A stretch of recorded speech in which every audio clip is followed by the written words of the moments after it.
Hello friends, welcome to our YouTube channel. आज की इस वीडियो में हम एरोटीरिया करंट अफेयर को पढ़ेंगे।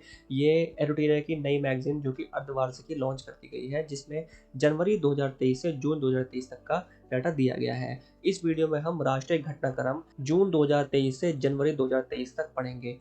ये मैगजीन आने वाले आगामी एग्जाम्स में बहुत ही लाभदायक है। PPSC, UPSC, all state PCS, Bihar शिक्षक दरोगा, बीएसएससी, एसएससी एंड रेलवे के लिए तमाम के लिए बहुत लाभदायक है। और इस वीडियो को आप एज अ रिवीजन भी सुन सकते हैं और आप इसे याद करने के लिए भी सुन सकते हैं। चलिए शुरू करते हैं। राष्ट्रीय घटनाक्रम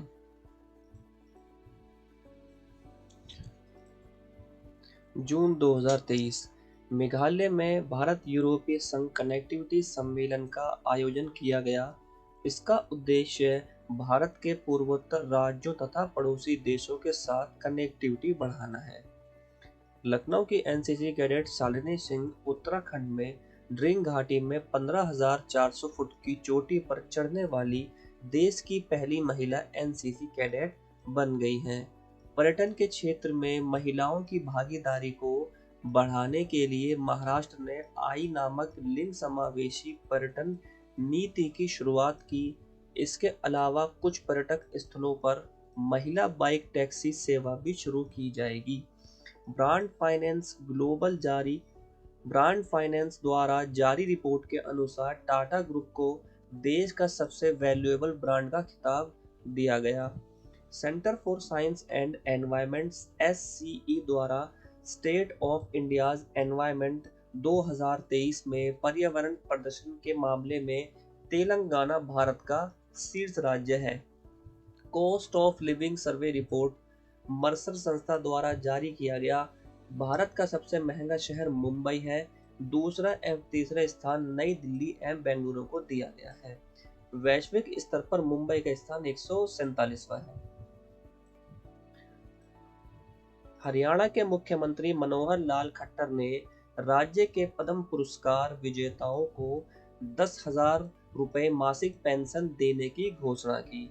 ओडिशा सरकार ने केंद्रीय संस्कृति मंत्रालय के सहयोग से भुवनेश्वर में पहला जनजातीय खेल महोत्सव का आयोजन किया।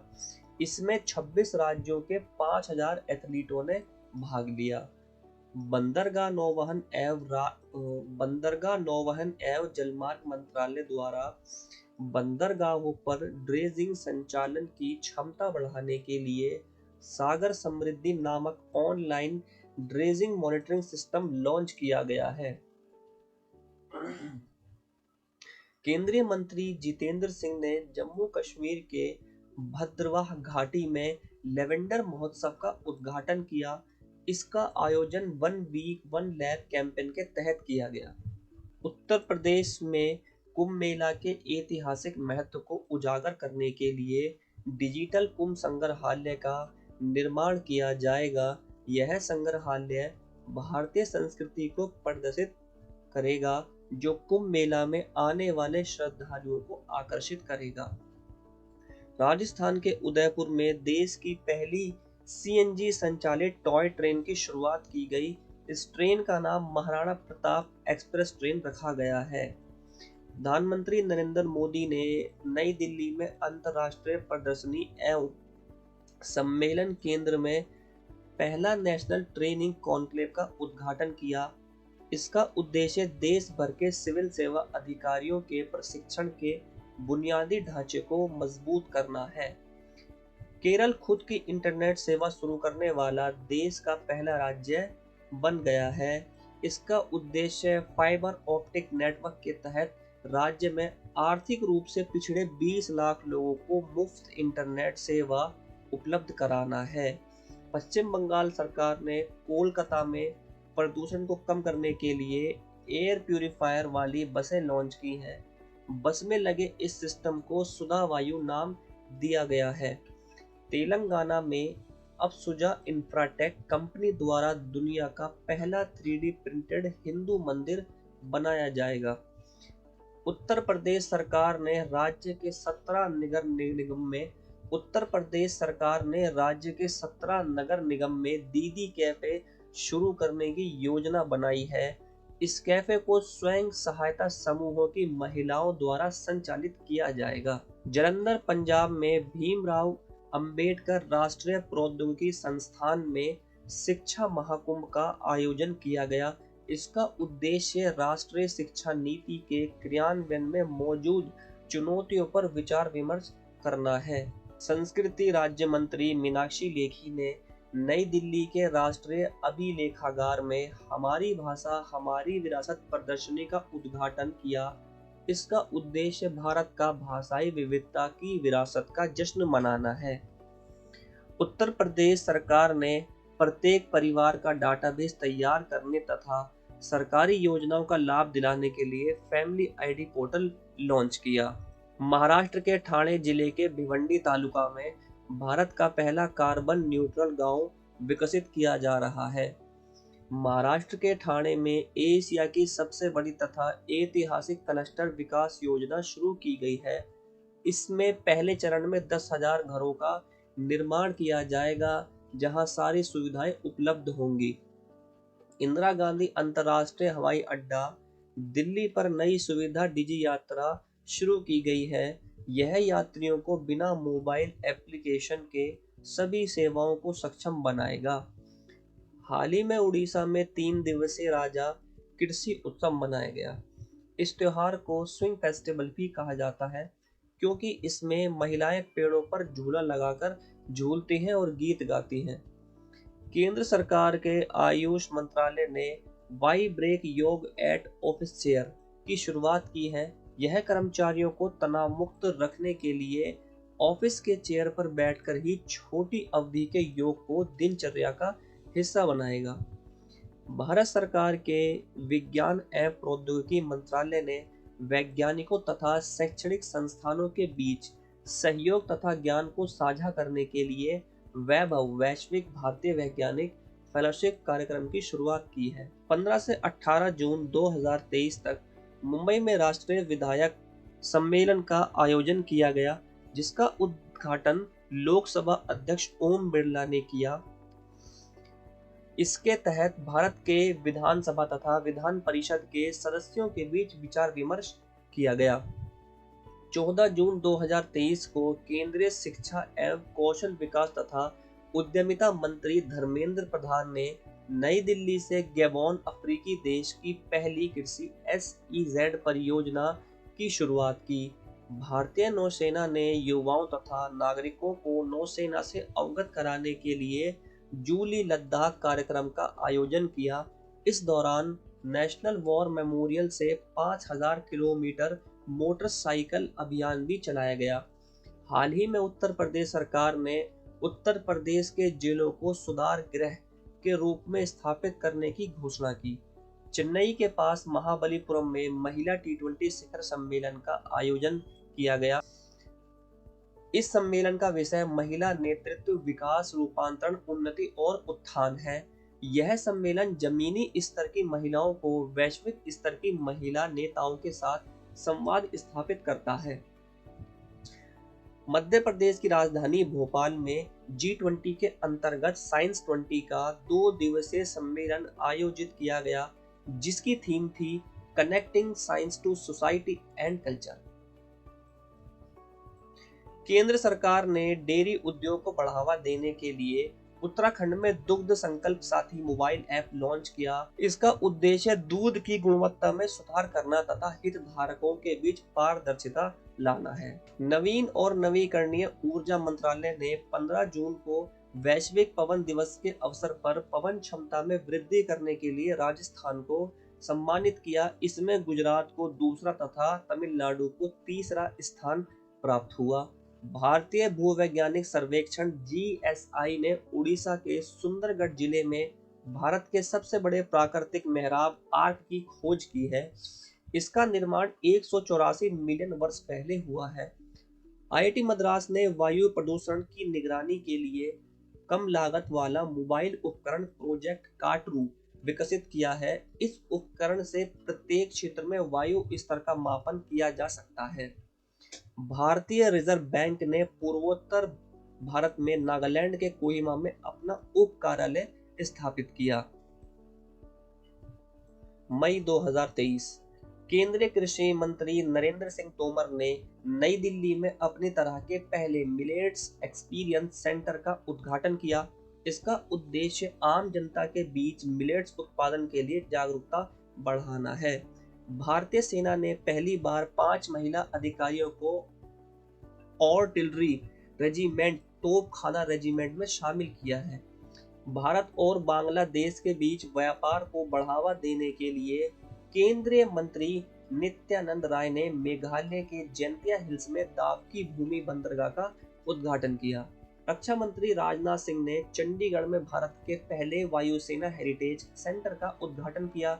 इस हेरिटेज सेंटर में विभिन्न युद्धों में वायुसेना की भूमिका को दर्शाया गया है। केंद्रीय पोत परिवहन एवं जलमार्ग मंत्री सर्बानंद सोनोवाल ने जीरो कार्बन उत्सर्जन के लक्ष्य को पाने के लिए हरित सागर का शुभारंभ किया। इसका उद्देश्य बंदरगाहों के विकास एवं संचालन में इकोसिस्टम को बढ़ावा देना है। केंद्रीय स्वास्थ्य मंत्री एवं परिवार कल्याण मंत्रालय ने लर्निंग मैनेजमेंट इंफॉर्मेशन सिस्टम सक्षम लॉन्च किया है। इसका उद्देश्य भारत में सभी स्वास्थ्य पेशेवरों को चिकित्सा प्रशिक्षण प्रदान करना है। तेलंगाना सरकार ने स्टेट रोबोटिक्स फ्रेमवर्क नामक नई नीति शुरू की है। इसका उद्देश्य राज्य को भारत में रोबोटिक्स क्षेत्र में अग्रणी राज्य के रूप में स्थापित करना है। तेलंगाना के मुख्यमंत्री के चंद्रशेखर राव ने हैदराबाद में हरे कृष्णा हेरिटेज टावर की आधारशिला रखी। इसमें राधा कृष्ण और स्वामी वेंकटेश्वर के मंदिर होंगे। भारत में पहली बार नई दिल्ली में शंघाई सहयोग संगठन SCO स्टार्टअप फोरम का आयोजन किया गया। इसका उद्देश्य SCO देशों के बीच स्टार्टअप, रोजगार सृजन, नवाचार आदि को बढ़ावा देना है। केंद्रीय शिक्षा मंत्रालय के तहत लाल बहादुर शास्त्री अंतर्राष्ट्रीय हवाई अड्डा वाराणसी पर भारत का पहला रीडिंग लाउंज लगाया गया है। यहाँ विभिन्न भाषाओं में पुस्तकों का संग्रहण है। इसका उद्देश्य लोगों में किताबें पढ़ने की आदत को विकसित करना है। MIT वर्ल्ड पीस यूनिवर्सिटी ने पुणे में एशिया की पहली सबसी रिसर्च लैब का निर्माण किया है। इसका उद्देश्य पेट्रोलियम और गैस उद्योग के लिए कर्मचारियों को प्रशिक्षण प्रदान करना है। प्रधानमंत्री नरेंद्र मोदी ने नई दिल्ली के प्रगति मैदान में अंतर्राष्ट्रीय संग्रहालय प्रदर्शनी 2023 का उद्घाटन किया। इसके तहत विभिन्न कालखंडों के सांस्कृतिक व ऐतिहासिक धरोहरों को संरक्षित किया जाएगा। 16 मई 2023 को तमिलनाडु में भारत के सबसे बड़े स्काई वॉक ब्रिजों में से एक का उद्घाटन मुख्यमंत्री MK स्टालिन ने किया। यह पुल 570 मीटर लंबा है, जो मामलम रेलवे स्टेशन को टी नगर बस टर्मिनल से जोड़ता है। मध्य प्रदेश की राजधानी भोपाल सतत विकास लक्ष्यों के स्थानीयकरण को अपनाने वाला भारत का पहला शहर बन गया है। भोपाल में स्वैच्छिक स्थानीय समीक्षा प्रक्रिया को लागू किया गया है, जो SDG में प्रगति की जांच करेगा। केंद्रीय पर्यावरण एवं जलवायु परिवर्तन मंत्री भूपेंद्र यादव ने भारतीय वानिकी अनुसंधान एवं शिक्षा परिषद देहरादून में सतत भूमि प्रबंधन के लिए उत्कृष्टता केंद्र का उद्घाटन किया।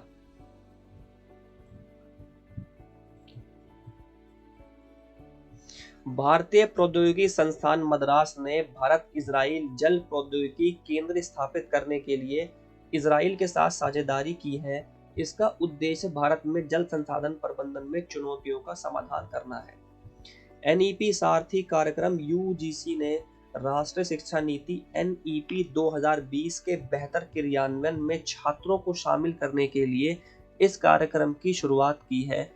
इसके तहत शिक्षा के क्षेत्र में छात्रों को एम्बेसडर चुना जाएगा। हाल ही में हिमाचल प्रदेश के मुख्यमंत्री सुखविंदर सिंह सुक्खू ने राज्य में हरित हाइड्रोजन के उत्पादन को बढ़ावा देने के लिए ग्रीन हाइड्रोजन नीति तैयार करने की घोषणा की है।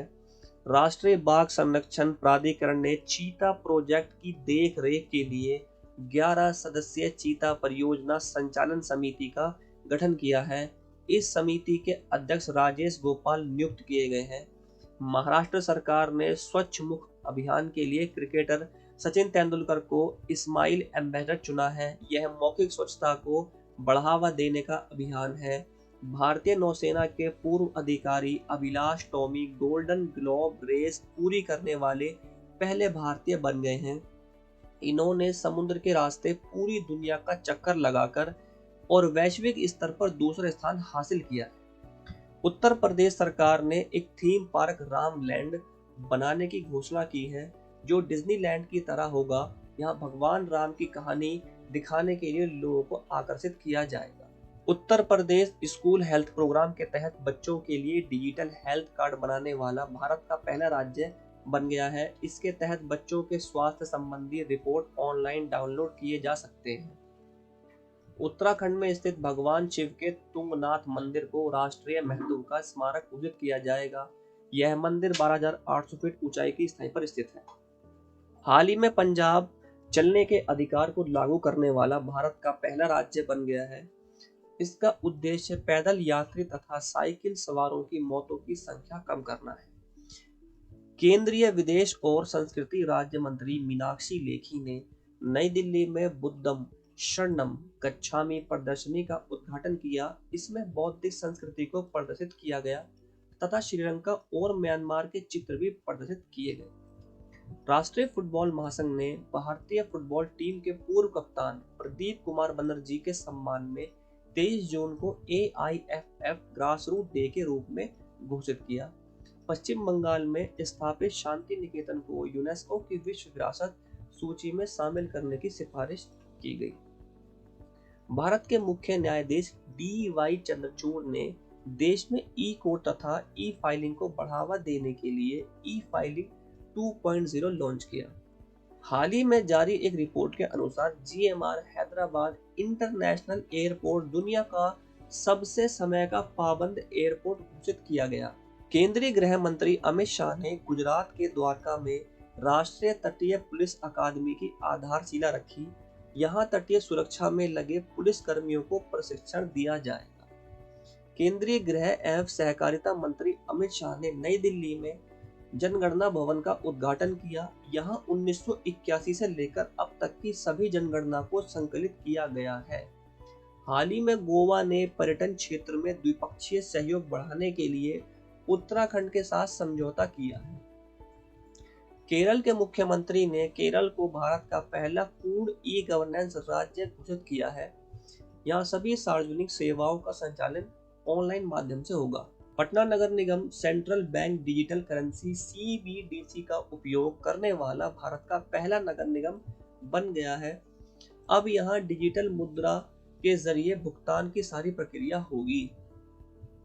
1 से 5 दिसंबर 2023 को केरल के तिरुवनंतपुरम में वैश्विक आयुर्वेद महोत्सव का आयोजन किया जाएगा। इसका उद्देश्य स्वास्थ्य क्षेत्र में आयुर्वेद चिकित्सकों को वैश्विक मंच पर एक साथ लाना है।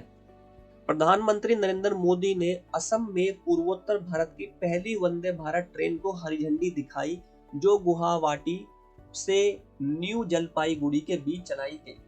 प्रधानमंत्री नरेंद्र मोदी ने रेडियो कार्यक्रम मन की बात के 100 एपिसोड होने पर जनशक्ति प्रदर्शनी का उद्घाटन किया। इसमें 12 भारतीय कलाकारों की कलाकृतियों को प्रदर्शित किया गया। हाल ही में दिल्ली सरकार ने ग्रीष्म ऋतु में वायु प्रदूषण से निपटने के लिए समर एक्शन प्लान जारी किया है। इसका मुख्य उद्देश्य धूल की समस्या का प्रबंधन करना है। भारत को पेट्रोकेमिकल के क्षेत्र में आत्मनिर्भर बनाने के लिए महाराष्ट्र के रत्नागिरी जिले में दुनिया का सबसे बड़ा रिफाइनरी कॉम्प्लेक्स बनाया जाएगा। स्वच्छ भारत मिशन के तहत केरल का वायनाड जिला भारत का पहला ODF प्लस जिला बन गया है।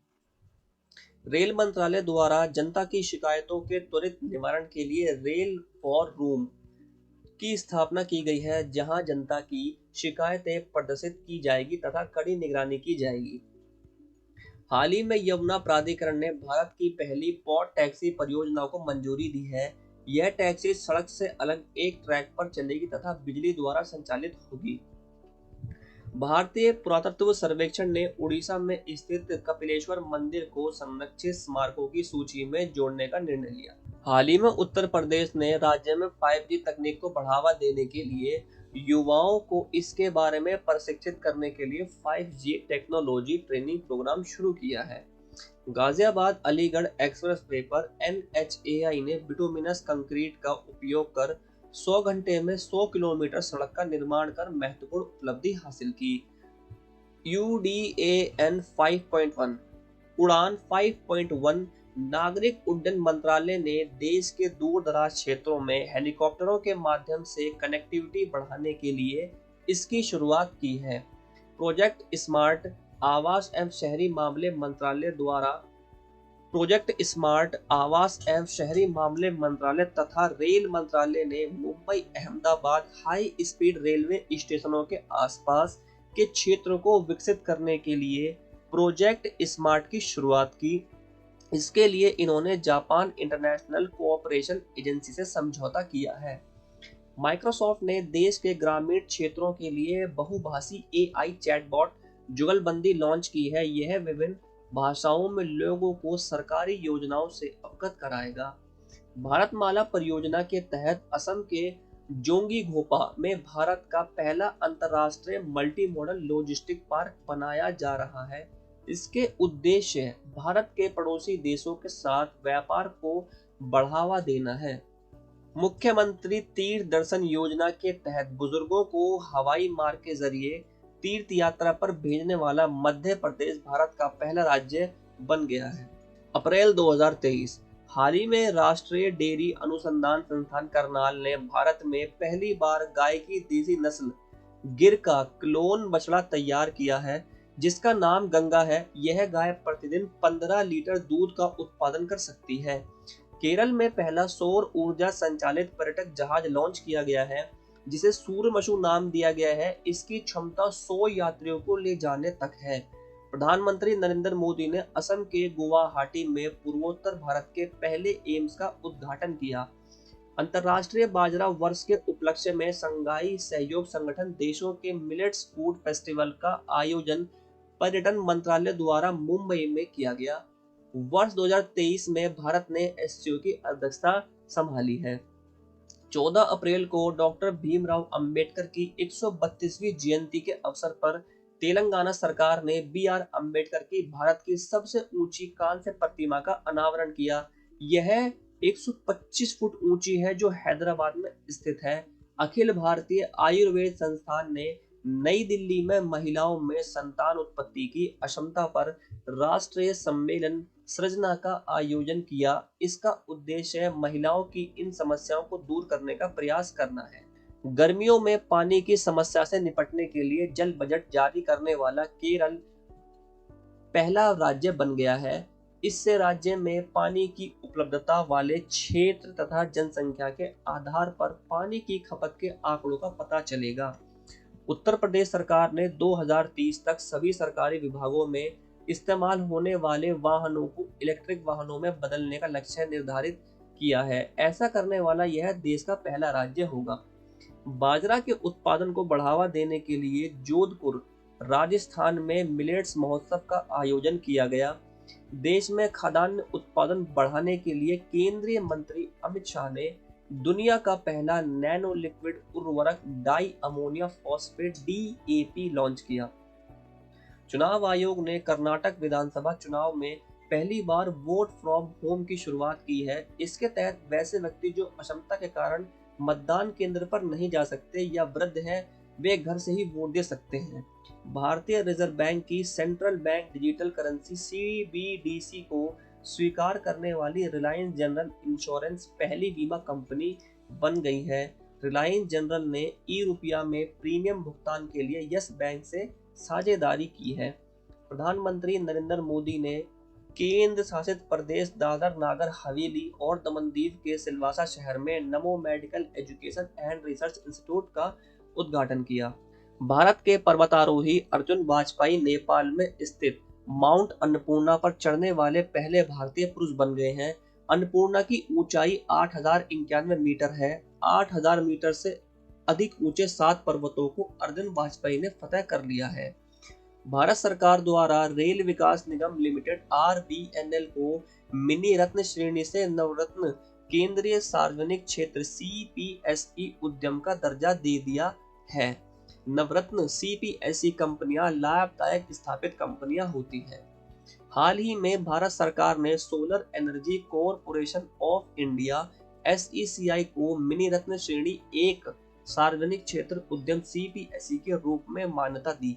एसईसीआई नवीकरणीय ऊर्जा के क्षेत्र में कार्य करने वाली एक संस्था है।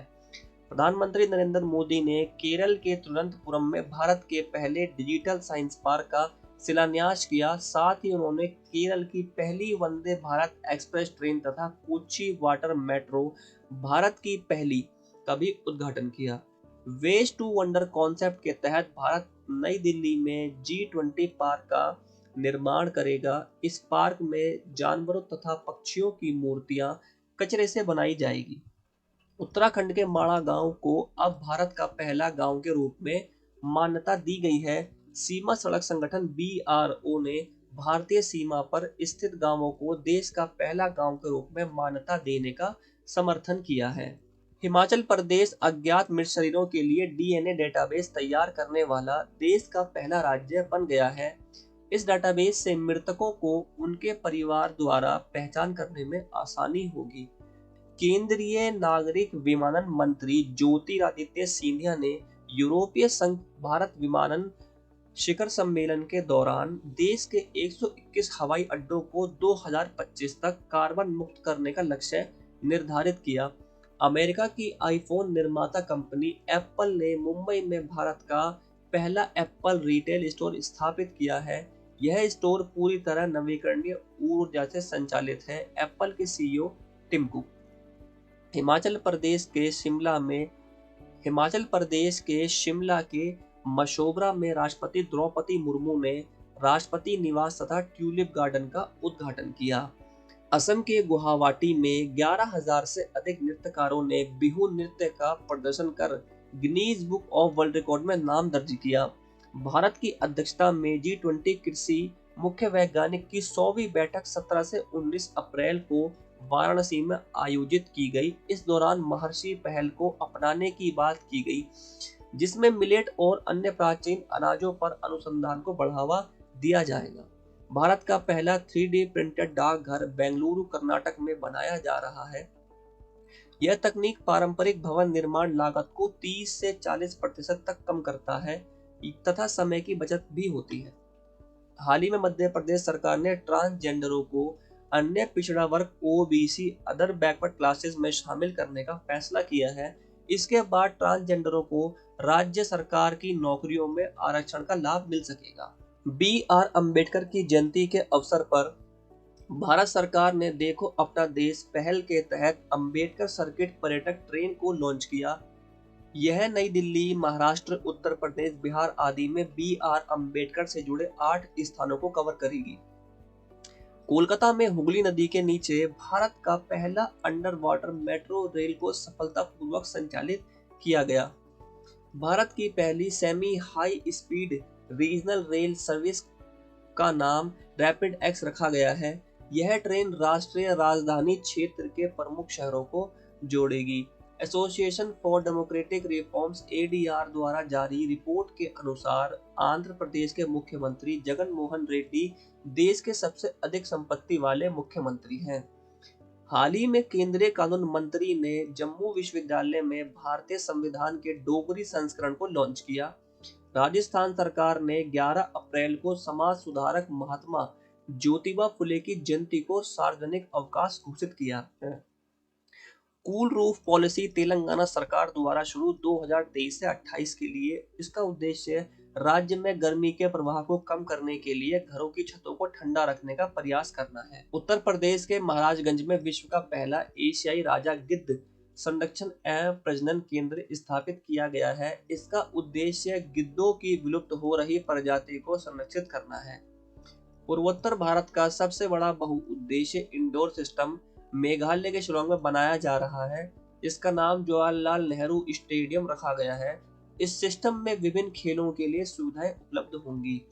केंद्रीय गृह मंत्री अमित शाह ने अरुणाचल प्रदेश के किविथु गांव में वाइब्रेंट विलेज प्रोग्राम का शुभारंभ किया।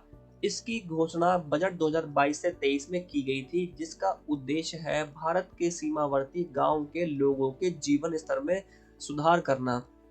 हाल ही में भारत को 1 जनवरी 2024 से 4 वर्ष के कार्यकाल के लिए संयुक्त राष्ट्र के सांख्यिकी निकाय का सदस्य चुना गया है। यह अंतर्राष्ट्रीय सांख्यिकी गतिविधियों के लिए निर्णय लेने वाला निकाय है। हाल ही में चीन ने अरुणाचल प्रदेश के कुछ क्षेत्रों को अपना बताते हुए वहां 11 स्थानों के नाम परिवर्तित कर दिया है। चीन अरुणाचल प्रदेश को तिब्बत का दक्षिणी भाग जंगनान कहता है। पर्यटन विभाग और कला संस्कृति विभाग द्वारा 15 से 16 अप्रैल को बिहार के गोपालगंज में थावे फेस्टिवल का आयोजन किया गया। इसका उद्देश्य थावे दुर्गा मंदिर के प्रति पर्यटकों को आकर्षित करना है। द्रौपदी मुर्मू ने असम के कांजीरंगा राष्ट्रीय उद्यान में गज उत्सव 2023 का उद्घाटन किया। इसका उद्देश्य भारत के राष्ट्रीय विरासत पशु हाथी का संरक्षण करना है।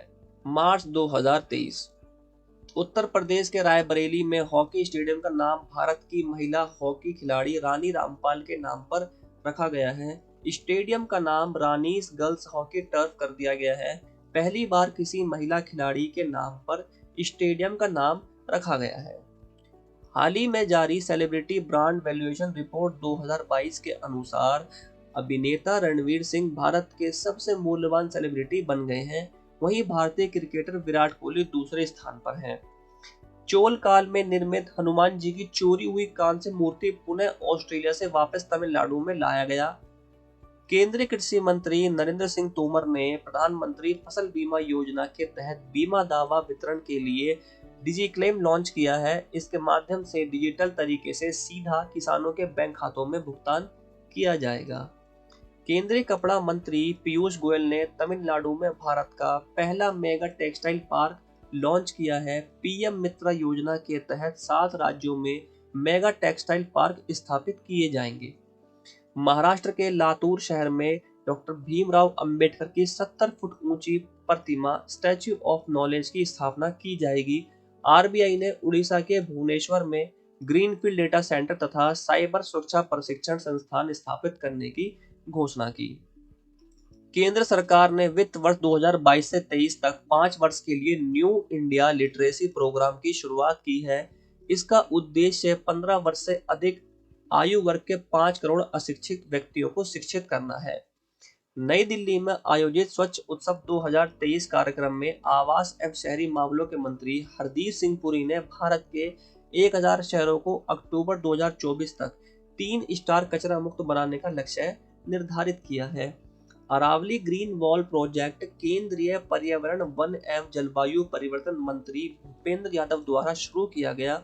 इसका उद्देश्य राजस्थान, गुजरात, हरियाणा तथा दिल्ली में अरावली पहाड़ी के 5 किलोमीटर क्षेत्र को हरित करना। केंद्रीय बंदरगाह, नौवहन एवं राजमार्ग तथा आयुष मंत्री सर्बानंद सोनोवाल ने सागर मंथन नामक वास्तविक समय प्रदर्शन निगरानी डैशबोर्ड का उद्घाटन किया। इसका उद्देश्य समुद्री परिवहन के क्षेत्र में डिजिटलीकरण तथा पारदर्शिता को बढ़ावा देना है। 27 से 28 मार्च 2023 को नई दिल्ली में पहला इंटरनेशनल क्वांटम कम्युनिकेशन कॉन्क्लेव का आयोजन किया गया। राजस्थान स्वास्थ्य का अधिकार बिल पारित करने वाला भारत का पहला राज्य बन गया है। प्रधानमंत्री नरेंद्र मोदी ने टेलीकम्युनिकेशन डिपार्टमेंट द्वारा शुरू की गई पहल कॉल बिफोर यू डिग को लॉन्च किया। इसका उद्देश्य भूमिगत तार व पाइपलाइन को नए कंस्ट्रक्शन से होने वाले नुकसान से बचाना है। मध्य प्रदेश सरकार ने युवाओं को रोजगार से जोड़ने के लिए भोपाल में युवा महापंचायत के दौरान राज्य युवा नीति तथा युवा पोर्टल की शुरुआत की। आईआईटी मद्रास के शोधकर्ताओं ने 30 सेकंड के भीतर दूध में मिलावट का पता लगाने वाला पॉकेट फ्रेंडली डिवाइस विकसित किया है। केंद्रीय गृह मंत्रालय अमित शाह ने बेंगलुरु में भगवान वासवेश्वर तथा नाथ प्रभु केम्पेगौड़ा की मूर्तियों का अनावरण किया है। हाल ही में उड़ीसा सरकार ने गंधमर्दन पहाड़ी क्षेत्र को जैव विविधता विरासत स्थल घोषित किया है। नेशनल ग्रीन ट्रिब्यूनल एनजीटी ने रामसर स्थलों की सुरक्षा में विफल होने पर केरल सरकार पर 10 करोड़ का जुर्माना लगाया है। केंद्रीय ग्रामीण विकास मंत्री गिरिराज सिंह ने ग्रामीण युवाओं को कुशल बनाने तथा उद्यम में उनकी भागीदारी बढ़ाने के लिए कैप्टिव रोजगार पहल की शुरुआत की। प्रधानमंत्री नरेंद्र मोदी ने नई दिल्ली में 6G विजन डॉक्यूमेंट लॉन्च किया है। वर्ष 2030 तक भारत में 6G सेवाएं शुरू करने का लक्ष्य है। 22 मार्च 2023 को बिहार राज्य ने अपना 111वां स्थापना दिवस मनाया। हाल ही में उत्तराखंड के नैनीताल में एशिया के सबसे बड़े 4 मीटर अंतर्राष्ट्रीय लिक्विड मिरर टेलीस्कोप का उद्घाटन किया है। केंद्रीय पर्यावरण मंत्री भूपेंद्र यादव की अध्यक्षता में राष्ट्रीय सतत तटीय प्रबंधन केंद्र की पहली बैठक नई दिल्ली में आयोजित की गई। राजस्थान के मुख्यमंत्री अशोक गहलोत ने राजस्थान में 19 नए जिले और 3 नए मंडल बनाने की घोषणा की। भारत की G20 अध्यक्षता के तहत गंगटोक सिक्किम में B20 सम्मेलन का आयोजन किया गया। मुख्य चुनाव आयुक्त राजीव कुमार ने बेंगलुरु में वोट फेस्ट 2023 का उद्घाटन किया, जिसका मुख्य उद्देश्य चुनाव प्रक्रिया पर जागरूकता पैदा करना है। केंद्रीय गृह मंत्रालय ने सेवानिवृत्त अग्निवीरों के लिए केंद्रीय औद्योगिक सुरक्षा बल CISF and BSF में रिक्तियों में 10% आरक्षण की घोषणा की है। सांख्यिकी और कार्यक्रम कार्यान्वयन मंत्रालय MOSPI के राज्य मंत्री ने नई दिल्ली में भारत में महिला और पुरुष 2022 शीर्षक से प्रकाशन का 24वां संस्करण जारी किया है। 15 मार्च 2023 को केंद्रीय कृषि मंत्री नरेंद्र सिंह तोमर ने बेंगलुरु कर्नाटक में एग्री यूनिफेस्ट कार्यक्रम का उद्घाटन किया। एशिया के सबसे बड़े अंतर्राष्ट्रीय खाद्य और आतिथ्य मेला आहार 2023 का आयोजन केंद्रीय खाद्य प्रसंस्करण उद्योग मंत्रालय के सहयोग से नई दिल्ली में किया गया। हाल ही में उत्तराखंड सरकार ने राज्य सरकार के विभिन्न पदों पर राज्य के गठन के लिए आंदोलन करने वालों के लिए 10% क्षैतिज आरक्षण को मंजूरी प्रदान की है। केंद्रीय सड़क और परिवहन मंत्री नितिन गडकरी ने बेंगलुरु में पहली मिथनॉल से चलने वाली बसों का अनावरण किया। तमिलनाडु का 18वां वन्यजीव अभ्यारण्य थानथाई पेरियार वन्यजीव अभ्यारण्य ईरोड जिले में स्थापित किया जाएगा। संस्कृति मंत्रालय द्वारा 60 वर्ष और उससे अधिक आयु के देश के अनुभवी कलाकारों को वित्तीय सहायता प्रदान करने के लिए वयोवृद्ध कलाकारों के लिए वित्तीय सहायता के नाम से एक योजना का संचालन किया जाता है। एशिया की सबसे पहली महिला locomotive pilot Surekha Yadav Vande Bharat express चलाने वाली पहली महिला लोको पायलट बनी। सुरेखा यादव। प्रधानमंत्री नरेंद्र मोदी ने कर्नाटक के हुबली में श्री सिद्धारूढ़ा रेलवे स्टेशन पर 1.5 किलोमीटर लंबे विश्व के सबसे लंबे रेलवे प्लेटफॉर्म का उद्घाटन किया। अशोक लीलैंड ने तमिलनाडु में अपने होसुर संयंत्र में 100% महिला कर्मचारियों के साथ एक all women production line launch किया है। भारतीय वायुसेना ने ग्रुप कैप्टन शैलजा धामी भारतीय वायुसेना में कॉम्बैट यूनिट की कमान लेने वाली पहली महिला अधिकारी बनी। Captain Shailja Dhami. Savlon India company ने पूर्व क्रिकेटर सचिन तेंदुलकर को अपने स्वास्थ्य भारत मिशन के लिए दुनिया का पहला हैंड एम्बेसडर नियुक्त किया है। केंद्रीय युवा मामले एवं खेल मंत्री अनुराग सिंह ठाकुर ने IIT रोपड़ पंजाब से युवा उत्सव भारत @2047 लॉन्च किया। 8 मार्च 2023 को मुंबई महाराष्ट्र में अखिल भारतीय महिला लोक कला सम्मेलन का आयोजन किया गया। बॉम्बे स्टॉक एक्सचेंज BSE और संयुक्त राष्ट्र महिला भारत ने वित्तीय साक्षरता के प्रति महिलाओं को सशक्त बनाने के लिए फिन एम्पावर कार्यक्रम की शुरुआत की।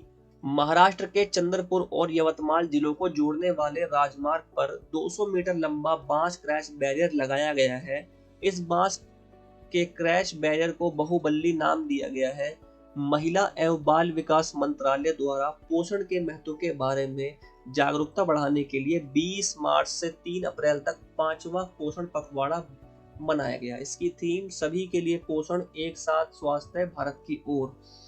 जल शक्ति मंत्रालय द्वारा ग्रामीण जल और स्वच्छता क्षेत्र की महिला चैंपियनों को सम्मानित करने हेतु 4 मार्च 2023 को नई दिल्ली में स्वच्छ सुजल शक्ति मिशन 2023 का आयोजन किया गया। उत्तर प्रदेश सरकार ने इलेक्ट्रिक वाहनों के खरीदारों के लिए राज्य में रोड टैक्स और पंजीकरण शुल्क में छूट देने की घोषणा की है। भारतीय प्रतिस्पर्धा आयोग CCI द्वारा प्रतिस्पर्धा कानून के अर्थशास्त्र पर 8वां राष्ट्रीय सम्मेलन नई दिल्ली में आयोजित किया गया। कुमारकोम केरल में वैश्विक उत्तरदायी पर्यटन शिखर सम्मेलन का आयोजन किया गया। भारतीय पुरातत्व सर्वेक्षण ने हाल ही में उड़ीसा के पुरी में स्थित जगन्नाथ मंदिर के पास 1300 साल पुराने बौद्ध स्तूप की खोज की है। सर्वोच्च न्यायालय की 5 जजों की संवैधानिक पीठ ने यह फैसला सुनाया कि मुख्य चुनाव आयुक्त और चुनाव आयुक्तों की एक समिति की सलाह पर राष्ट्रपति द्वारा नियुक्त किया जाना चाहिए। इस समिति में प्रधानमंत्री, लोकसभा के विपक्ष के नेता और भारत के मुख्य न्यायाधीश शामिल होंगे। नेशनलिस्ट डेमोक्रेटिक प्रोग्रेसिव पार्टी की हेकानी जाखलू नागालैंड राज्य विधानसभा चुनाव में निर्वाचित होने वाली पहली महिला बनी है। राजस्थान सरकार ने हाल ही में जयपुर में भारत की पहली व्यवहार प्रयोगशाला की स्थापना को मंजूरी दी है। 1 मार्च 2023 को जम्मू कश्मीर के श्रीनगर से एशिया की अब तक की सबसे लंबी साइकिल रेस को हरी झंडी दिखाई गई। 3651 किलोमीटर की यह रेस कन्याकुमारी में समाप्त होगी। केंद्रीय जांच ब्यूरो ने 1 साल में ऑपरेशन त्रिशूल के तहत विभिन्न आपराधिक गतिविधियों में शामिल 33 भगोड़ों का प्रत्यर्पण किया है। 17 मार्च 2023 को नई दिल्ली में विदेश मंत्री एस जयशंकर द्वारा National Gallery of Modern Art में श्रीलंकाई प्रदर्शनी Geoffrey Bawa it is essential to be there का उद्घाटन किया गया। केंद्रीय शिक्षा मंत्री धर्मेंद्र प्रधान ने घोषणा की कि 2 ऑस्ट्रेलियाई विश्वविद्यालय वोलोंगोक और डिकिन विश्वविद्यालय गुजरात के गिफ्ट सिटी में कैंपस स्थापित करेंगे। मध्य रेलवे ने पूरे ब्रॉडगेज नेटवर्क का 100% विद्युतीकरण कर दिया है। भारतीय रेलवे ने उत्तराखंड राज्य के पूरे ब्रॉडगेज नेटवर्क का भी 100% विद्युतीकरण कर दिया है। स्वदेश दर्शन 2.0 कार्यक्रम पर्यटन मंत्रालय द्वारा जारी किया गया। उद्देश्य भारत में थीम आधारित पर्यटन सर्किट बनाने के लिए इसके तहत 15 राज्यों के 30 शहरों को चुना गया है। वाणिज्य एवं उद्योग मंत्रालय के तहत MPEDA द्वारा फरवरी 2023 में India international sea food show का आयोजन कोलकाता में किया गया। इसका उद्देश्य भारतीय समुद्री खाद्य उत्पादों के निर्यात को बढ़ावा देना है। कपड़ा मंत्रालय द्वारा टेक्नोटेक्स 2023 का आयोजन 22 से 24 फरवरी 2023 तक मुंबई में किया गया। भारत में पहली बार 20 फरवरी 2023 को लद्दाख के पैंगोंग सो झील में फ्रोजन लेक मैराथन आयोजित किया गया।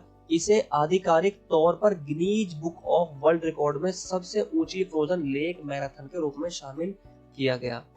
यासा सो झील को लद्दाख की पहली जैव विविधता विरासत स्थल BHS के रूप में प्रस्तावित किया गया। 26 फरवरी 2023 को भद्रवाह जम्मू कश्मीर में पर्यटन मंत्रालय द्वारा स्नो मैराथन का आयोजन किया गया। कहाँ किया गया? भद्रवाह जम्मू कश्मीर में। 3 दिवसीय एशिया आर्थिक संवाद का 7वां संस्करण पुणे इंटरनेशनल सेंटर के सहयोग से विदेश मंत्रालय द्वारा पुणे महाराष्ट्र में आयोजित किया गया। ऑपरेशन सद्भावना कार्यक्रम के तहत जम्मू कश्मीर से लेह और चंडीगढ़ से नुब्रा तक फंसे यात्रियों को निकालने के लिए वायुसेना द्वारा IL-76 विमान का प्रयोग किया गया। 16 फरवरी 2023 को प्रधानमंत्री नरेंद्र मोदी ने मेजर ध्यानचंद नेशनल स्टेडियम नई दिल्ली में राष्ट्रीय आदि महोत्सव का उद्घाटन किया। कहां पर किया? दिल्ली में मेजर ध्यानचंद नेशनल स्टेडियम में। भारत की पहली स्वदेशी रूप से विकसित ट्रेन नियंत्रण और पर्यवेक्षण प्रणाली IATS स्वदेशी स्वचालित ट्रेन पर्यवेक्षण की शुरुआत दिल्ली मेट्रो रेल कॉरपोरेशन द्वारा अपनी रेड लाइन पर की गई है। केंद्रीय सड़क परिवहन मंत्री नितिन गडकरी ने महाराष्ट्र के नागपुर में दुनिया के सबसे बड़े एवं महाराष्ट्र के पहले दिव्यांग पार्क की आधारशिला रखी है। अखिल भारतीय तकनीकी शिक्षा परिषद AICTE, पुलिस अनुसंधान और विकास ब्यूरो BPRD और भारतीय साइबर अपराध समन्वय केंद्र द्वारा संयुक्त रूप से एक राष्ट्रीय हैकाथॉन कवच 2023 का आयोजन किया गया। इसका उद्देश्य क्या है? इसका उद्देश्य साइबर सुरक्षा और साइबर अपराध की चुनौतियों से निपटने के लिए नवीन विचारों और तकनीकी समाधान की पहचान करना है। भारतीय विशिष्ट पहचान प्राधिकरण UIDAI ने लोगों को आधार कार्ड से संबंधित उनके प्रश्नों को उनके प्रश्नों का उत्तर पाने में मदद करने के लिए एक चैटबॉट आधार मित्र लॉन्च किया है। भारत सरकार ने बजट के दौरान बाजरा के लिए एक अंतर्राष्ट्रीय ब्रांड नाम श्री अन्न पेश किया है। किसके लिए? बाजरा के लिए अंतर्राष्ट्रीय ब्रांड श्री अन्न पेश किया है। भारत की पहली AC double decker electric bus की शुरुआत मुंबई में। भारत में पहली बार केरल के इरिंजी दापल्ली श्री कृष्ण मंदिर में रमन नामक एक यांत्रिक रोबोट हाथी को पेश किया गया है। यह 11 फीट ऊंचा और 800 किलोग्राम का है। संचार, इलेक्ट्रॉनिक्स और सूचना प्रौद्योगिकी और रेलवे मंत्री अश्विनी वैष्णव ने अमृत पैक्स 2023 राष्ट्रीय डाक टिकट प्रदर्शनी का उद्घाटन नई दिल्ली में किया। राष्ट्रपति द्रौपदी मुर्मू द्वारा दूसरी भारतीय चावल कांग्रेस 2023 का उद्घाटन कटक में किया। उत्तर प्रदेश सरकार ने एक परिवार एक नौकरी प्रस्ताव को लागू करने के लिए एक इकाई के रूप में परिवारों की पहचान करने के लिए परिवार पहचान एक परिवार एक पहचान के निर्माण के लिए पोर्टल लॉन्च किया है। कहा गया है? उत्तर प्रदेश सरकार ने लॉन्च किया है। खान मंत्रालय के अनुसार भारत में पहली बार जम्मू और कश्मीर में 5.9 मिलियन टन लिथियम भंडार की खोज की गई है। India international sea food show का आयोजन कोलकाता में किया गया। इसका उद्देश्य भारतीय समुद्री खाद्य उत्पादों के निर्यात को बढ़ावा देना है। कपड़ा मंत्रालय द्वारा टेक्नोटेक्स 2023 का आयोजन 22 से 24 फरवरी 2023 तक मुंबई में किया गया। 22 से 24 फरवरी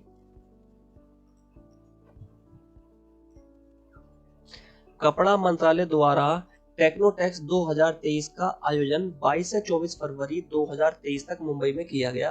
भारत में पहली बार 20 फरवरी 2023 को लद्दाख के पैंगोंग सो झील में फ्रोजन लेक मैराथन आयोजित किया गया। इसे आधिकारिक तौर पर Guinness book of world record में सबसे ऊंची फ्रोजन लेक मैराथन के रूप में शामिल किया गया।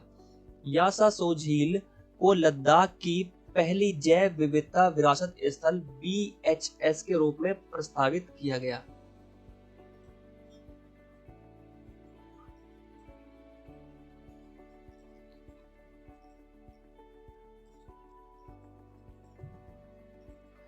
छब्बीस फरवरी 2023 को भद्रवाह जम्मू कश्मीर में पर्यटन मंत्रालय द्वारा स्नो मैराथन का आयोजन किया गया। कहाँ किया गया? भद्रवाह जम्मू कश्मीर में। 3 दिवसीय एशिया आर्थिक संवाद का 7वां संस्करण पुणे इंटरनेशनल सेंटर के सहयोग से विदेश मंत्रालय द्वारा पुणे महाराष्ट्र में आयोजित किया गया। ऑपरेशन सद्भावना कार्यक्रम के तहत जम्मू कश्मीर से लेह चंडीगढ़ से नुब्रा तक फंसे यात्रियों को निकालने के लिए वायुसेना द्वारा IL-76 विमान का प्रयोग किया गया। ऑपरेशन सद्भावना कार्यक्रम के तहत जम्मू कश्मीर से लेह और चंडीगढ़ से नुब्रा तक फंसे यात्रियों को निकालने के लिए वायुसेना द्वारा IL-76 विमान का प्रयोग किया गया। 16 फरवरी 2023 को प्रधानमंत्री नरेंद्र मोदी ने मेजर ध्यानचंद नेशनल स्टेडियम नई दिल्ली में राष्ट्रीय आदि महोत्सव का उद्घाटन किया। कहां पर किया? दिल्ली में मेजर ध्यानचंद नेशनल स्टेडियम में। भारत की पहली स्वदेशी रूप से विकसित ट्रेन नियंत्रण और पर्यवेक्षण प्रणाली IATS स्वदेशी स्वचालित ट्रेन पर्यवेक्षण की शुरुआत दिल्ली मेट्रो रेल कॉरपोरेशन द्वारा अपनी रेड लाइन पर की गई है। केंद्रीय सड़क परिवहन मंत्री नितिन गडकरी ने महाराष्ट्र के नागपुर में दुनिया के सबसे बड़े एवं महाराष्ट्र के पहले दिव्यांग पार्क की आधारशिला रखी है। अखिल भारतीय तकनीकी शिक्षा परिषद AICTE पुलिस अनुसंधान और विकास ब्यूरो BPRD और भारतीय साइबर अपराध समन्वय केंद्र द्वारा संयुक्त रूप से एक राष्ट्रीय हैकाथॉन कवच 2023 का आयोजन किया गया। इसका उद्देश्य क्या है? इसका उद्देश्य साइबर सुरक्षा और साइबर अपराध की चुनौतियों से निपटने के लिए नवीन विचारों और तकनीकी समाधान की पहचान करना है। भारतीय विशिष्ट पहचान प्राधिकरण UIDAI ने लोगों को आधार कार्ड से संबंधित उनके प्रश्नों का उत्तर पाने में मदद करने के लिए एक चैटबॉट आधार मित्र लॉन्च किया है। भारत सरकार ने बजट के दौरान बाजरा के लिए एक अंतर्राष्ट्रीय ब्रांड नाम श्री अन्न पेश किया है। किसके लिए? बाजरा के लिए अंतर्राष्ट्रीय ब्रांड श्री अन्न पेश किया है। भारत की पहली AC double decker electric bus की शुरुआत मुंबई में की गई है। जम्मू कश्मीर के गुलमर्ग में भारत का पहला ग्लास इग्लू रेस्टोरेंट खोला गया है। भारत सरकार ने 22,500 करोड़ रुपए के बजटीय परिव्यय के साथ वर्ष 2026 तक नमामि गंगे मिशन सेकंड को मंजूरी प्रदान की है। एशिया का पहला फ्लोटिंग फेस्टिवल मध्य प्रदेश के मंदसौर में आयोजित किया गया है। आर्द्र भूमि के संरक्षण के लिए केंद्रीय पर्यावरण, वन और जलवायु मंत्री भूपेंद्र यादव द्वारा आर्द्र भूमि बचाओ अभियान का शुभारंभ किया गया। उपराष्ट्रपति जगदीप धनखड़ ने फरीदाबाद, हरियाणा में 36वें सूरजकुंड अंतर्राष्ट्रीय शिल्प मेले का उद्घाटन किया। इस वर्ष SCO भागीदार राष्ट्र के रूप में शामिल है। इस वर्ष का थीम राज्य उत्तर पूर्वी क्षेत्र है। इस वर्ष की जो थीम है वो उत्तर पूर्वी क्षेत्र है। इंदौर ग्रीन बॉन्ड लॉन्च करने वाला देश का पहला नागरिक निकाय बन गया है। और माना इंदौर ग्रीन बॉन्ड लॉन्च करने वाला पहला नागरिक निकाय बन गया है। रिलायंस इंडस्ट्रीज RIL और अशोक लीलैंड ने भारी शुल्क वाले ट्रकों के लिए भारत के पहले हाइड्रोजन आंतरिक दहन इंजन H2ICE प्रौद्योगिकी समाधान का अनावरण किया। किसने किया है? रिलायंस इंडस्ट्रीज लिमिटेड ने और अशोक लीलैंड ने। भारतीय रेलवे ने व्हाट्सएप चैटबॉट के माध्यम से फूड डिलीवरी सुविधा जूप की शुरुआत की है। इसके तहत ट्रेन में यात्रा करने वाले जो यात्री होते हैं अब अपने PNR नंबर का उपयोग करके यात्रा करते समय व्हाट्सएप के माध्यम से ऑनलाइन खाना ऑर्डर कर सकते हैं। भारत नॉर्वे एकीकृत महासागर पहल के तहत समझौते के एक भाग के रूप में भारत का पहला समुद्री स्थानिक निकाय ढांचा पुडुचेरी में लॉन्च किया गया। पूर्वोत्तर भारत के पहले कंप्रेस्ड बायोगैस संयंत्र परियोजना का शिलान्यास असम के कामरूप जिले में किया गया। महाराष्ट्र के औरंगाबाद शहर का नाम बदलकर छत्रपति संभाजी नगर एवं उस्मानाबाद शहर का नाम धाराशिव परिवर्तित करने की मंजूरी गृह मंत्रालय द्वारा दी गई है। लद्दाख में सभी मौसम में कनेक्टिविटी प्रदान करने के लिए सरकार द्वारा 4.1 किलोमीटर लंबे शिंकुला सुरंग के निर्माण को मंजूरी प्रदान की गई। कर्नाटक सरकार ने राज्य में तटीय पर्यटन को बढ़ावा देने के लिए देश की पहली मरीना या नाव बेसिन का निर्माण करने की योजना बनाई है। केरल में लिंग समावेशी पर्यटन स्थलों को बढ़ावा देने के लिए केरल पर्यटन और संयुक्त राष्ट्र महिला भारत के बीच एक समझौता ज्ञापन पर हस्ताक्षर हुआ है। भारत सरकार ने PM कुसुम योजना को मार्च 2026 तक बढ़ाने का फैसला किया है। इसका उद्देश्य 2030 तक गैर जीवाश्म ईंधन स्रोतों से बिजली की स्थापित क्षमता का 40% तक बढ़ाना है। 25 फरवरी 2023 को प्रधानमंत्री नरेंद्र मोदी ने दिल्ली के तालकटोरा स्टेडियम में बरिसु कन्नड़ दिमावा सांस्कृतिक उत्सव का उद्घाटन किया। मुंबई में चर्चगेट रेलवे स्टेशन का नाम पहले भारतीय RBI गवर्नर CD देशमुख के नाम पर रखा जाएगा। संयुक्त अरब अमीरात के दुबई में आयोजित गल्फ फूड 2023 के 28वें संस्करण में केंद्रीय खाद्य प्रसंस्करण उद्योग मंत्री पशुपति कुमार पारस ने इंडिया पवेलियन गल्फ फूड 2023 का उद्घाटन किया।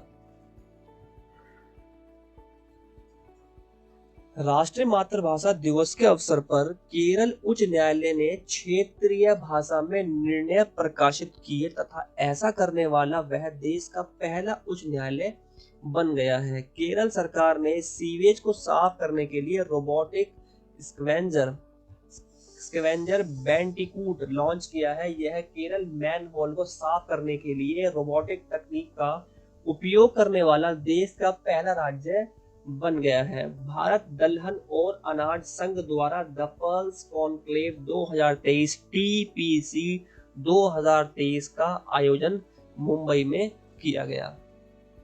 कर्नाटक के मुख्यमंत्री द्वारा बेंगलुरु में 108 नम्मा क्लिनिक हमारा क्लिनिक का उद्घाटन किया गया। नीति आयोग ने हाल ही में transforming industrial training institute TITI शीर्षक से एक रिपोर्ट लॉन्च की है, जिसके तहत ITI में प्रवेश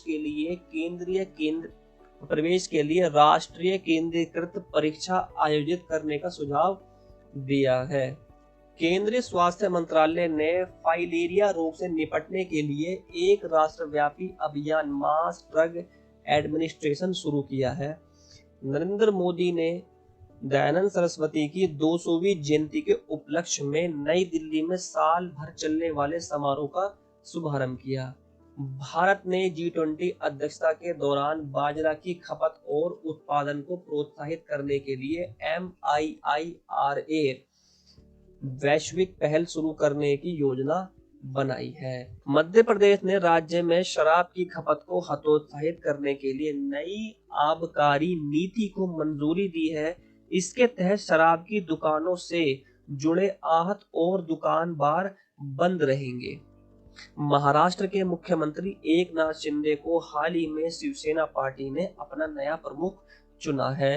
भारत और सिंगापुर ने दोनों देशों की भुगतान प्रणाली UPI और पे नाउ को लिंक करने की योजना बनाई है। भारत सरकार द्वारा पुणे में 430 करोड़ रुपए की लागत से पहला ठोस अपशिष्ट से हाइड्रोजन संयंत्र स्थापित किया जाएगा। राजस्थान सरकार ने हाल ही में वेटलैंड XC2 संरक्षण प्रतिष्ठान WESCI योजना की घोषणा की। 8 साल तक इसका वित्त पोषण फ्रांस द्वारा किया जाएगा। इलेक्ट्रॉनिक्स एवं सूचना प्रौद्योगिकी मंत्रालय द्वारा डिजिटल भुगतान उत्सव का आयोजन किया गया। इस उत्सव का शुभारंभ नई दिल्ली से किया। यह उत्सव 9 फरवरी से 9 अक्टूबर 2023 तक आयोजित किया जाएगा, जिसका उद्देश्य डिजिटल भुगतान के बारे में जागरूकता बढ़ाना है। ऑपरेशन AAG केरल पुलिस, इसका उद्देश्य क्या है? केरल विरोधी सामाजिक गतिविधियां रोकथाम अधिनियम के तहत सूचीबद्ध भगोड़े को गिरफ्तार करना।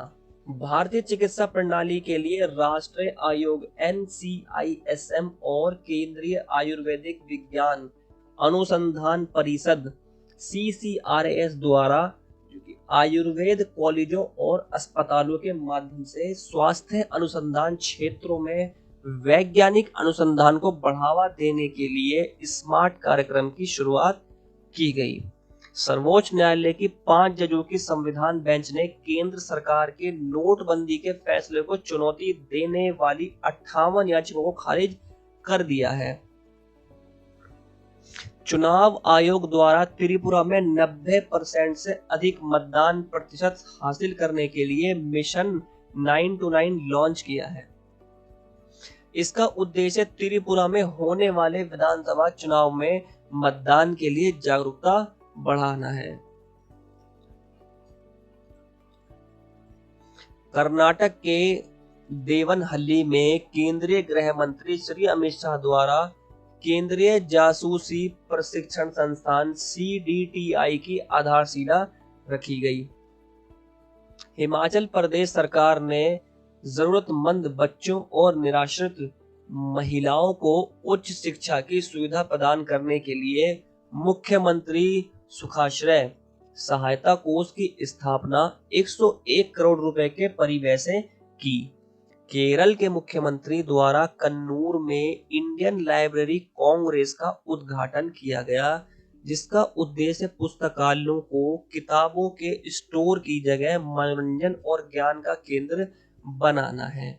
भारत के मुख्य न्यायाधीश डी.वाई. चंद्रचूड़ ने electronic supreme court reports (ESCR) परियोजना शुरू करने की घोषणा की, जिसका उद्देश्य वकीलों, कानून के छात्रों और आम जनता को सर्वोच्च न्यायालय के जजमेंट तक पहुंच प्रदान करना है। राष्ट्रपति द्रौपदी मुर्मू द्वारा जयपुर में संविधान पार्क, मयूर स्तंभ, राष्ट्रीय ध्वज स्तंभ, महात्मा गांधी और महाराणा प्रताप की प्रतिमाओं का उद्घाटन किया गया। कैप्टन शिवा चौहान सियाचिन में ऑपरेशन रूप से तैनात होने वाली पहली महिला अधिकारी बनी।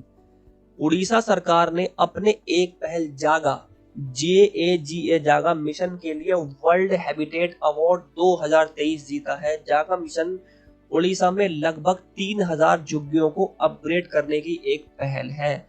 हाल ही में केंद्र सरकार ने गैर कानूनी गतिविधियां रोकथाम अधिनियम UAPA के तहत द रेजिस्टेंस फ्रंट TRF को आतंकवादी संगठन घोषित किया है।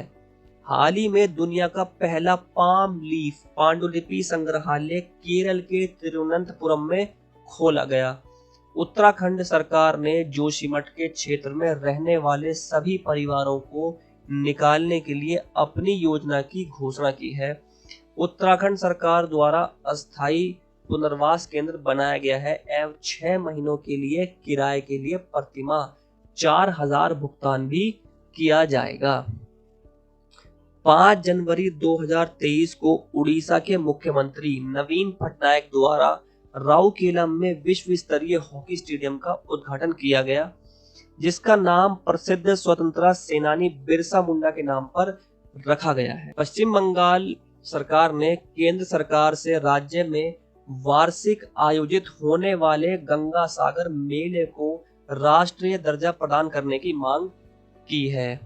गुजरात के राजकोट में प्रधानमंत्री नरेंद्र मोदी की दिवंगत मां हीराबेन के नाम पर एक चेक डैम का नाम हीराबा समृद्धि सरोवर रखा गया है।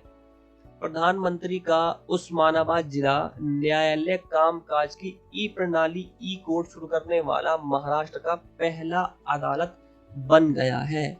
हाल ही में केंद्र सरकार ने हिमाचल प्रदेश में सतलज नदी पर बनने वाली सुन्नी बांध जल विद्युत परियोजना, जो कि 382 मेगावाट के लिए 2614 करोड़ रुपए के निवेश को मंजूरी दी है। इतने 2614 करोड़ रुपए के निवेश को मंजूरी दी है। हाल ही में केरल देश का पहला पूरी तरह से डिजिटल बैंकिंग वाला राज्य बन गया है। प्रधानमंत्री नरेंद्र मोदी ने दिल्ली के करियप्पा ग्राउंड में राष्ट्रीय कैडेट कोर NCC के 75 साल पूरे होने के अवसर पर एक स्पेशल डे कवर और 75 रुपए मूल्य का एक स्मारक सिक्का जारी किया। सड़क परिवहन और राजमार्ग मंत्रालय द्वारा 11 से 17 जनवरी तक स्वच्छता पखवाड़ा के तहत सड़क सुरक्षा सप्ताह का आयोजन किया गया। भारत सरकार द्वारा गणतंत्र दिवस और स्वतंत्रता दिवस कार्यक्रमों के लिए टिकटों की ऑनलाइन बिक्री के लिए ऑनलाइन आमंत्रण पोर्टल लॉन्च किया गया। प्रधानमंत्री नरेंद्र मोदी ने दुनिया के सबसे लंबे रिवर क्रूज MV गंगा विलास को वाराणसी में हरी झंडी दिखाई। इसकी लंबाई 62.5 मीटर है। यह वाराणसी से बांग्लादेश होते हुए असम के डिब्रूगढ़ तक 3200 किलोमीटर की दूरी तय करेगा। उत्तराखंड सरकार ने राज्य की आदिवासी महिलाओं को सरकारी नौकरियों में 30% क्षैतिज आरक्षण प्रदान करने का विधेयक पारित किया है। हाल ही में गुजरात के हड़प्पा कब्रिस्तानों से 5000 साल पहले के मृत्यु संस्कारों का पता चला है। केरल का कोल्लम जिला संविधान साक्षरता 10 सिटीजन अभियान चलाकर भारत का पहला संविधान साक्षर जिला बन गया है। दृष्टिहीनता को नियंत्रित करने के लिए नीति लागू करने वाला राजस्थान भारत का पहला राज्य बन गया है। नालंदा महाविहार के परिसर में भारतीय पुरातत्व सर्वेक्षण द्वारा 1200 साल पुराने लघु स्तूपों की खोज की गई है। प्रधानमंत्री नरेंद्र मोदी ने 2054 करोड़ रुपए की यादगिरी बहु ग्राम पेयजल परियोजना का उद्घाटन कर्नाटक के यादगिरी जिले में किया। केरल का वायनाड जिले के सभी आदिवासियों को बुनियादी दस्तावेज प्रदान करने वाला भारत का पहला जिला बन गया है। 23 जनवरी को नेताजी सुभाष चंद्र बोस जी की जयंती पराक्रम दिवस के अवसर पर प्रधानमंत्री नरेंद्र मोदी ने अंडमान और निकोबार द्वीप समूह के 21 द्वीपों का नाम परमवीर चक्र विजेताओं के नाम पर रखा है। राष्ट्रीय बालिका दिवस के अवसर पर राष्ट्रपति द्रौपदी मुर्मू द्वारा नई दिल्ली में प्रधानमंत्री राष्ट्रीय बाल पुरस्कार से 11 बच्चों को सम्मानित किया गया। 2000 KWP की उत्तर भारत की सबसे बड़ी फ्लोटिंग सौर परियोजना 2000 किलोवाट की उत्तर भारत की सबसे बड़ी फ्लोटिंग सौर परियोजना का उद्घाटन चंडीगढ़ में वाटर वर्कस में पंजाब के राज्यपाल एवं चंडीगढ़ के प्रशासक द्वारा किया गया। उपराष्ट्रपति जगदीप धनखड़ ने जयपुर में 83वें अखिल भारतीय पीठासीन अधिकारी सम्मेलन का उद्घाटन किया। दिल्ली के राष्ट्रपति भवन में स्थित मुगल गार्डन का नाम बदलकर अमृत उद्यान कर दिया गया है। गणतंत्र दिवस परेड 2023 में उत्तराखंड की झांकी को सर्वश्रेष्ठ झांकी का पुरस्कार दिया गया। कर्तव्य पथ पर आयोजित होने वाले गणतंत्र दिवस परेड में कुल 23 झांकियां प्रदर्शित की गई। नारकोटिक्स कंट्रोल ब्यूरो NCB की झांकी पहली बार गणतंत्र दिवस की परेड का हिस्सा बना। नवनियुक्त अग्निवीर भी पहली बार परेड का हिस्सा बने। इस वर्ष आत्मनिर्भर भारत की थीम को ध्यान में रखते हुए गणतंत्र दिवस परेड में केवल मेड इन इंडिया हथियार प्रणालियों का प्रदर्शन किया गया। भारतीय रेल मंत्रालय ने UNFCCC के लिए देश की प्रतिबद्धता के हिस्से के रूप में 2030 तक कार्बन तटस्थ बनने के लिए 5 आयामी योजनाओं की रूपरेखा तैयार की है। राष्ट्रपति द्रौपदी मुर्मू ने राजस्थान के माउंट आबू में ब्रह्मा कुमारियों द्वारा आयोजित rising India through spiritual empowerment पर राष्ट्रीय अभियान के शुभारंभ में भाग लिया। रक्षा मंत्री राजनाथ सिंह ने सीमा सड़क संगठन द्वारा अरुणाचल प्रदेश में निर्मित सियोम पुल, जो कि सियोम नदी पर है, उसका उद्घाटन किया। परीक्षा पे चर्चा कार्यक्रम का 6वां संस्करण 27 जनवरी को नई दिल्ली के तालकटोरा इंडोर स्टेडियम में आयोजित किया गया, जिसमें प्रधानमंत्री नरेंद्र मोदी ने भाग लिया। केंद्रीय संचार, इलेक्ट्रॉनिक्स और सूचना प्रौद्योगिकी मंत्री अश्विनी वैष्णव और शिक्षा मंत्री धर्मेंद्र प्रधान ने IIT मद्रास द्वारा बनाए गए भारत में निर्मित मोबाइल ऑपरेटिंग सिस्टम BHAR भार OS का सफलतापूर्वक परीक्षण किया। भारतीय क्रिकेट टीम के पूर्व कप्तान महेंद्र सिंह धोनी ने मशहूर तकनीक और शिक्षाविद प्रोफेसर के अब्दुल गफ्फार की आत्मकथा का विमोचन किया। जनवरी 2023 में नई दिल्ली में पहला इंडिया स्टैक डेवलपर सम्मेलन का आयोजन किया गया। 17वें प्रवासी भारतीय दिवस के मौके पर प्रधानमंत्री नरेंद्र मोदी ने एक विशेष डाक टिकट प्रशिक्षित जाएं जारी किया। हिमाचल प्रदेश सरकार पुरानी पेंशन योजना बहाल करने वाला भारत का चौथा राज्य बन गया है।